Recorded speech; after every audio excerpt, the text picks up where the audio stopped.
Jingle bell,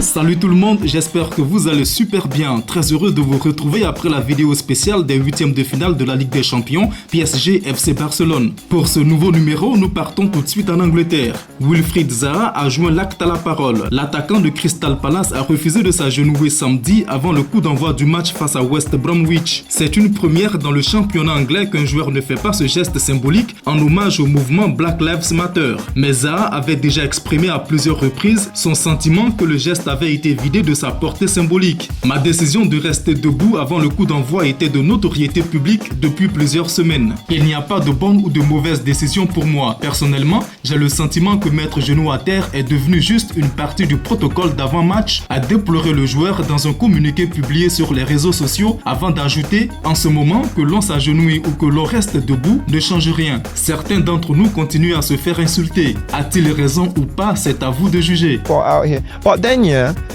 that don't surprise me, because this is why I say when people constantly want to get man to do Black Lives Matter talks and racial talks and this, I'm like, I'm not doing it just so you can put Zaha spoke for us.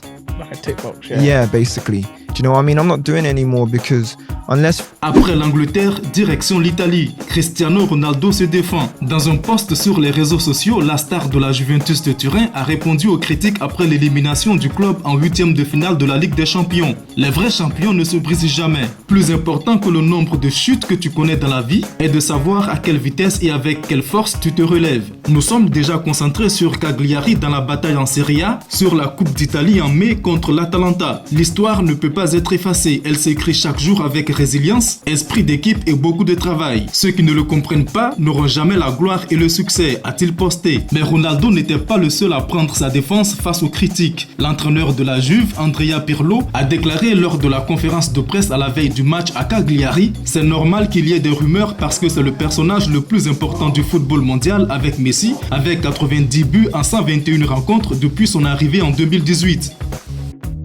Intéressons-nous à présent à l'actualité du PSG. Les joueurs du Paris Saint-Germain sont désormais interdits de parler de Lionel Messi. Et c'est Leandro Paredes qui l'a confié ce dimanche dans un entretien accordé au JDD quant à la possibilité de voir la star argentine du Barça débarquer en Ligue 1. On m'a demandé de ne pas aborder ce sujet car des personnes n'ont pas aimé ma prise de position. Apparemment, certains y ont vu un manque de respect de ma part. Pourtant, ce n'était pas le cas. À lui de décider tranquillement à l'issue de la saison ce qu'il veut faire, a répondu avec prudence le milieu de terrain parisien. Les consignes données par la direction du club sur le dossier Lionel Messi ont visiblement été reçues 5 sur 5. Angel Di Maria cambriolé. La rencontre entre le Paris Saint-Germain et le FC Nantes ce dimanche a été marquée certes par la défaite des hommes de Mauricio Pochettino, mais aussi et surtout par une scène insolite. Juste avant l'heure de jeu, les attentions ont été captées par une discussion entre l'entraîneur et le directeur sportif Leonardo. Et quand Angel Di Maria est remplacé par Leandro Paredes, chacun avait compris qu'il se passait quelque chose. Selon l'AFP, l'Argentin a été victime d'un cambriolage. Un autre joueur du PSG, Marquinhos, a lui aussi été cambriolé. Rappelons que Mauro Icardi, l'un des attaquants du club, avait été victime d'un cambriolage en février dernier. En conférence de presse, Pochettino a expliqué que ses joueurs avaient sans doute connu une baisse d'énergie par rapport à ce contexte et qu'ils avaient parlé d'autre chose que de football après le match dans le vestiaire. Bonsoir coach, Julien Froment de la Radio Europe 1. Vous l'avez dit, est-ce que le contexte a affecté justement votre équipe, votre staff, enfin, tout le groupe du Paris Saint-Germain pendant la rencontre? Ça a eu un impact? Bueno, no es una excusa, pero sí que ha habido una bajada de energía no normal. Por eso, cuando me preguntabas tu compañero acerca de si habíamos hablado con los jugadores, sí, hablamos con los jugadores, pero no de lo que pasó futbolísticamente. Ya tendremos tiempo de hablar de eso mañana o pasado. Ce n'est pas une excuse, mais c'est vrai, il y a eu une baisse dans l'énergie.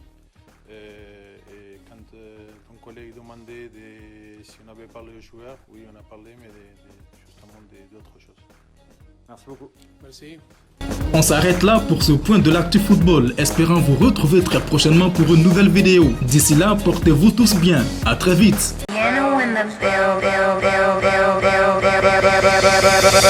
Jingle bell.